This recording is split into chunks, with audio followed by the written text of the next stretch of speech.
इस बार नवरात्रि पूरे 10 दिनों तक चलने वाली है और माँ दुर्गा हाथी पर सवार होकर आ रही है। इसका मतलब है सुख समृद्धि और खुशियों की बरसात। लेकिन सावधान, अगर नवरात्रि से पहले आपने यहाँ गलती कर दी तो माता रानी आपके घर के दरवाजे तक आकर वापस लौट जाएगी। यह सच्चाई है और आज मैं आपको पूरा रहस्य बताने वाली हूँ। नवरात्रि का महापर्व बहुत ही शुभ और मंगलकारी माना जाता है। नवरात्रि के 9 दिन गंगा जल की तरह एक एक बूंद पवित्र माने जाते हैं। यह शुद्ध समय भक्तों के जीवन में खुशियों की सौगात लेकर आता है। आपको बता दें, मैं इस साल में दुर्गा माता हाथी पे सवार होकर आ रही हैं और शास्त्रों में वर्णित है तथा मान्यताओं के अनुसार अगर शारदीय नवरात्रि पर यदि माता दुर्गा का आगमन उनके सिंह पर ना होकर बल्कि हाथी पर होगा तो माना जाता है कि बहुत ही सुख में हो जाता है, या तो जीवन बहुत ही सुखमय हो जाता है या तो बहुत ही हानि भी होता है। भक्ति का पूरा लाभ भक्त जनों को मिलता है। भक्तों, इस बार नवरात्रि पूरे 10 दिनों तक मनाई जाएगी, ना एक दिन भी कम और ना एक दिन ज़्यादा। 10 दिनों तक मनाई जाएगी। माँ शेरावाली की विशेष रूप से पूजा आराधना की जाएगी। शारदीय नवरात्रि का महापर्व इस बार अश्विन मास की प्रतिपदा से शारदीय नवरात्रि शुरू होते हैं। शारदीय नवरात्रि 22 सितंबर से शुरू हो रहे हैं। नवरात्रि पर इस साल उत्तर फाल्गुनी नक्षत्र है और हस्त योग का संयोग बन रहा है। इस साल नवरात्रि सोमवार 22 सितंबर से शुरू होकर 1 अक्टूबर तक चलेंगे। नवरात्रि होता है जिसे बहुत ही शुभ माना जाता है। सोमवार 22 सितंबर 2025 को ही घट स्थापना भी की जाएगी। घट स्थापना का समय है सुबह 6:09 से 8:06 तक की जा सकती है।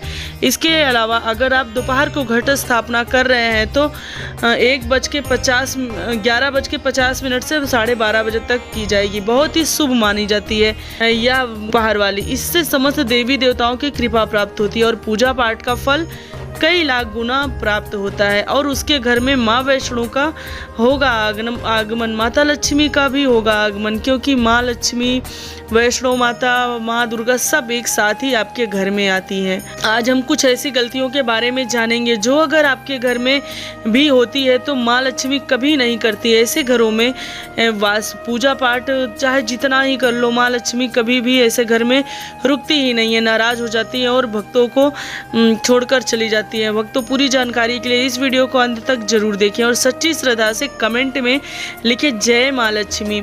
माँ लक्ष्मी के लिए एक लाइक तो बनता है। दोस्तों, सबसे पहले नवरात्रि के पहले ही मंदिर की अच्छी तरह से साफ सफाई कर ले। मंदिर के अंदर पुरानी मालाएं हैं तो उसके साथ ही खाली माचिस की डिब्बी रखे हुए हैं तो उन्हें बाहर फेंक दें तथा खंडित मूर्ति को किसी नदी में प्रवाहित कर दें।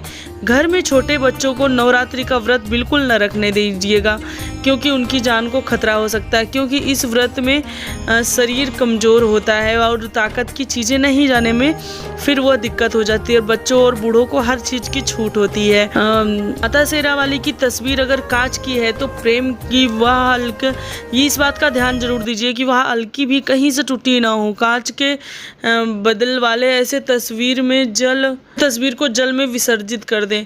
मूर्ति को पूजा करने से, टूटी तस्वीर की पूजा करने से आपकी श्रद्धा, भक्ति, व्रत आदि सब टूट जाता है, आपका व्रत खंडित हो जाता है। दोस्तों, नवरात्रि के 9 दिन बहुत ही पवित्र होते हैं। नवरात्रि के 9 दिनों घर को साफ सुथरा और पवित्र रखना अति आवश्यक है, इसलिए नवरात्रि का पालन किया जाता है और तामसिक भोजन ग्रहण नहीं किया जाता है। नवरात्रि के 9 दिनों में माता रानी को, भक्तों को प्याज, लहसुन, मांस, मदिरा और अंडे से दूर रहना चाहिए।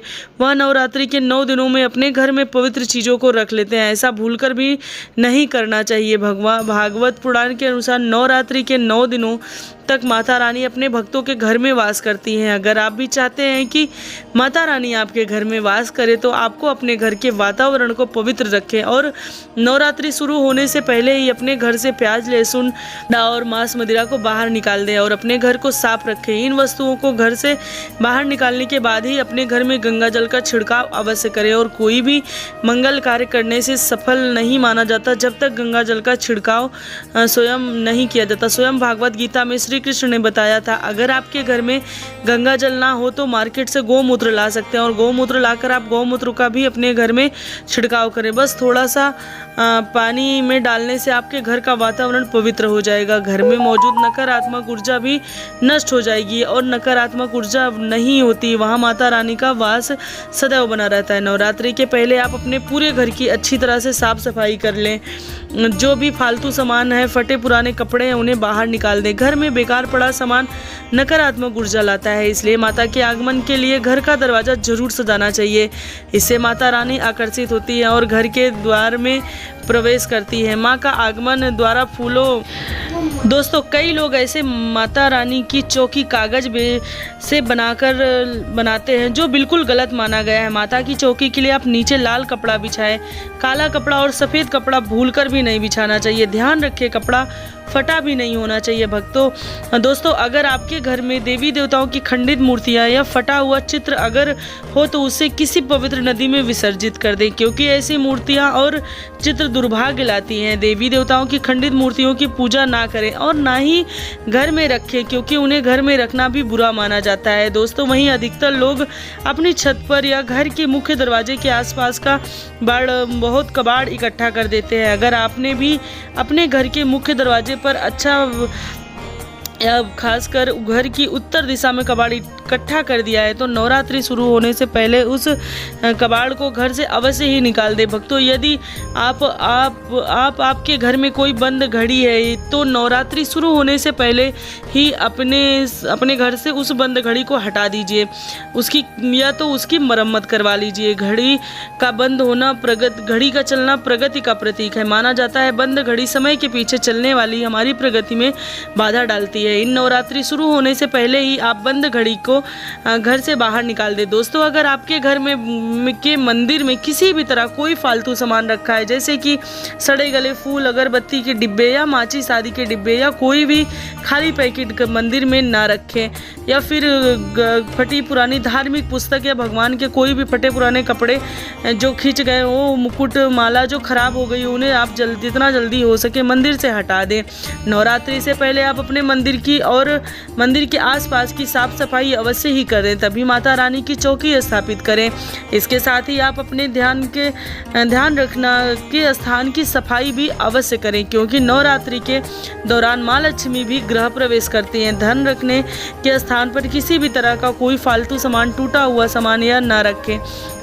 धन रखने के स्थान पर मंदिर की तरह ही साफ सफाई रखें। नवरात्रि के दौरान माता रानी की पूजा में कौड़ियों को जरूर शामिल करें। माता रानी के साथ साथ रोजाना कौड़ियों के भी पूजन करें। इसके बाद कौड़ियों को धन रखने के स्थान पर रख दीजिए। ऐसा करने से बरकत हमेशा घर में बनी रहती है। और आपके पास पुराने फटे जूते चप्पल इकट्ठे हो गए तो नवरात्रि से पहले उन्हें घर से बाहर निकाल दे। पुराने जूते चप्पल भी अशुभता के कारण और नकारात्मक ऊर्जा आती है और घर में अशांति का माहौल बना रहता है। नवरात्रि आने से पहले घर से निकालने ना भूलें, उसे घर में माता रानी का भी वास नहीं करती है। साथ ही टूटे फूटे बर्तन अगर घर में पड़े हैं तो टूटा हुआ आईना घर में हो तो उसे भी निकाल दें। घर से टूटे फूटे पत्थर भी नहीं रखना चाहिए, माता लक्ष्मी नाराज होती है। अब हम जानते हैं नवरात्रि के दौरान क्या नहीं खाना चाहिए और क्या नहीं पीना चाहिए और कौन सा फल खाने से व्रत संपूर्ण और सफल हो जाता है। दोस्तों, हमारे चैनल आपका ज्ञान को सब्सक्राइब जरूर कर लें, इस बेल आइकन को भी दबाना ना भूलें। तो चलिए शुरू करते हैं। दोस्तों, नवरात्रि के दिन जरूर खाना चाहिए। शास्त्रों में बताया गया है कि भगवान के भोग में सेब आदि जरूर अर्पण किया जाता है और व्रत है तो आपको केला, पपीता, तरबूज और मीठे अंगूर जरूर खाना चाहिए। इन फलों से व्रतधारी को शक्ति मिलती है और व्रत संपूर्ण माना जाता है। शास्त्रों में बताया गया है कि नवरात्रि के दिनों में सीताफल जरूर खाना चाहिए। सीताफल खाने से 10 बीमारियां हैं जो खत्म हो जाती हैं। माना जाता है कि नवरात्रि के दिनों में सीताफल का घर में प्रवेश होना भी बहुत ही ज़्यादा शुभ माना जाता है। सीताफल खाने से नवरात्रि का व्रत सफल हो जाता है, क्योंकि इसमें माता पिता का का माता सीता का आशीर्वाद मिला होता है। नवरात्रि के दौरान सीताफल खाने से दुखों का सामना नहीं करना पड़ता है। सीताफल आपको जरूर खाना चाहिए। भक्तों, नवरात्रि के 9 दिनों शक्तिमान दुर्गा को समर्पित होते हैं। नवरात्रि के 9 दिन माता रानी के 9 अलग अलग स्वरूपों का पूजन किया जाता है। नवरात्रि के 9 दिनों में माता रानी को अलग अलग स्वरूप के हिसाब से अलग अलग भोग भी अर्पित किए जाते हैं। लेकिन क्या आप जानते हैं, कुछ ऐसी वस्तुएं जिन्हें नवरात्रि के दौरान भूलकर भी माता रानी को अर्पित नहीं करना चाहिए। अगर इन वस्तुओं को आप गलती से भी माता रानी को अर्पित कर देते हैं तो आपके व्रत और पूजन का पूर्ण लाभ भी नष्ट हो जाएगा। इसलिए माता रानी की कृपा प्राप्त करने के लिए आपको यह जानना अति आवश्यक है कि वह कौन सी ऐसी वस्तु है जो माता रानी के पूजन में भूलकर भी इस्तेमाल नहीं करना चाहिए। आइए माँ दुर्गा का जयकारा लगाते हुए वीडियो को शुरू करते हैं। पूजा व्रत अधिक खंडित हो जाता है। माता की चौकी जब आप लगे तो उसके नीचे कागज नहीं लगाना चाहिए।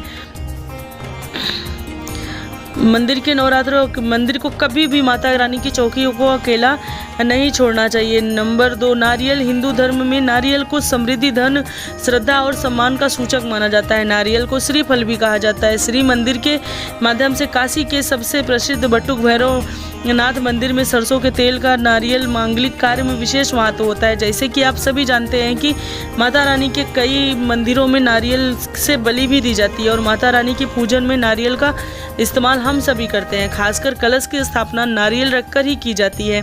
माता रानी के पूजन में नारियल इस्तेमाल करते समय कुछ गलतियां कर बैठते हैं। भक्तों, नारियल कई प्रकार के होते हैं। हर एक दूसरा, हरा, सूखा और जिसके अंदर पानी होता है। जो नारियल के पानी होता है वह माता रानी के पूजन में सदैव पानी वाला और किया जाता है। नारियल का इस्तेमाल करें। नारियल का पूर्ण होना चाहिए। नारियल लटका हुआ या टूटा हुआ नहीं होना चाहिए, क्योंकि साबुत नारियल ही पूर्ण और पवित्र का प्रतीक माना जाता है। साबुत नारियल ही सुख समृद्धि का प्रतीक होता है।